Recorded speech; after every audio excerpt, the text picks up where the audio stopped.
What I'm about to bring up is one of the most heatedly debated topics, and that is when we look at ancient Egypt, what is it? Is it an only African civilization? Is it only an Asiatic civilization? Is it strictly indigenous to North Africa? I've seen people use all three approaches. I've always argued, and this is from probably based off of years of me reading probably older materials, but also newer ones, depending on who it is. I've seen the term Afro-Asiatic. And so for me, that always implied more than one people, more than one culture. And I'm personally curious to know is, can we use the term Afro-Asiatic? Are there any problems with that? And really, what is the breakdown on this? And if I'm wrong, definitely cut me down for it. I do want to say one thing. When we say that something like Egypt is an Afro-Asiatic world, it's that we actually are trying to make it so that it's neither African nor Asian. That lots of people have come into the Egyptian valley, we say, as if there was never anybody indigenous there. And I think we just want to, one of the things you'll hear Egyptologists say often is Egyptians are Egyptians. And I think this is really important. If you sort of look at this from the perspective of the Greeks, of course, are an infant compared to Egypt, and they recognize their infancy, their sort of cultural infancy compared to Egypt.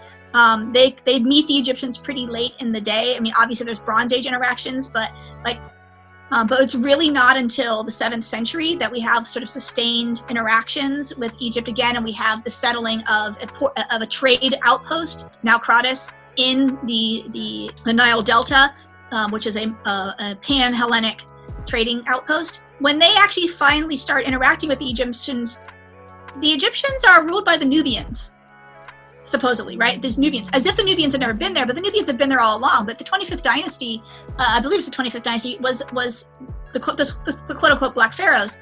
But they're not the only Black pharaohs in Egyptian history, and they're also not the only Black people in Egypt. The ties are deep. So I actually would argue that we don't call it an Afro-Asiatic culture, but we actually call it a Nilotic culture, a Nilotic situation, because it's actually the Nile that dictates and controls the way that this world worked and the way that movement in this world worked.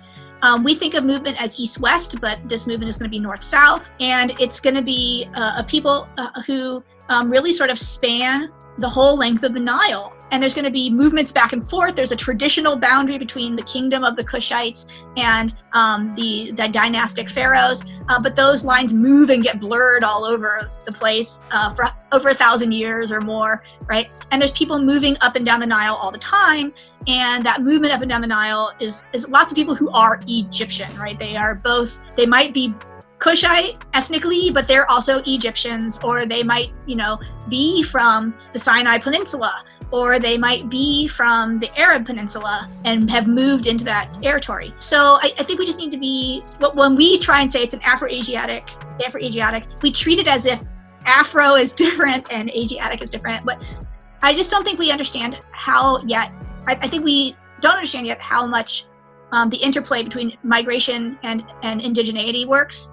Often we use these 19th century models of migration theory are that populations moved in and replaced the indigenous groups, and that's just not reality. If you want to talk about intermarriage, that's where it's happening on the ground. We have massive movements of people for environmental crises, et cetera, for trade and war, the movement of people through war, et cetera. So I would prefer to say it's Nilotic, right? And that the Nile is the sort of focus of it and the center of it, and that we shouldn't divide Africa in antiquity between North African and Sub-Saharan African, because it wasn't divided that way along the Nile, and it in fact wasn't divided that way in the Sahara. The Sahara was not the impassable boundary that people seem to make it out to be.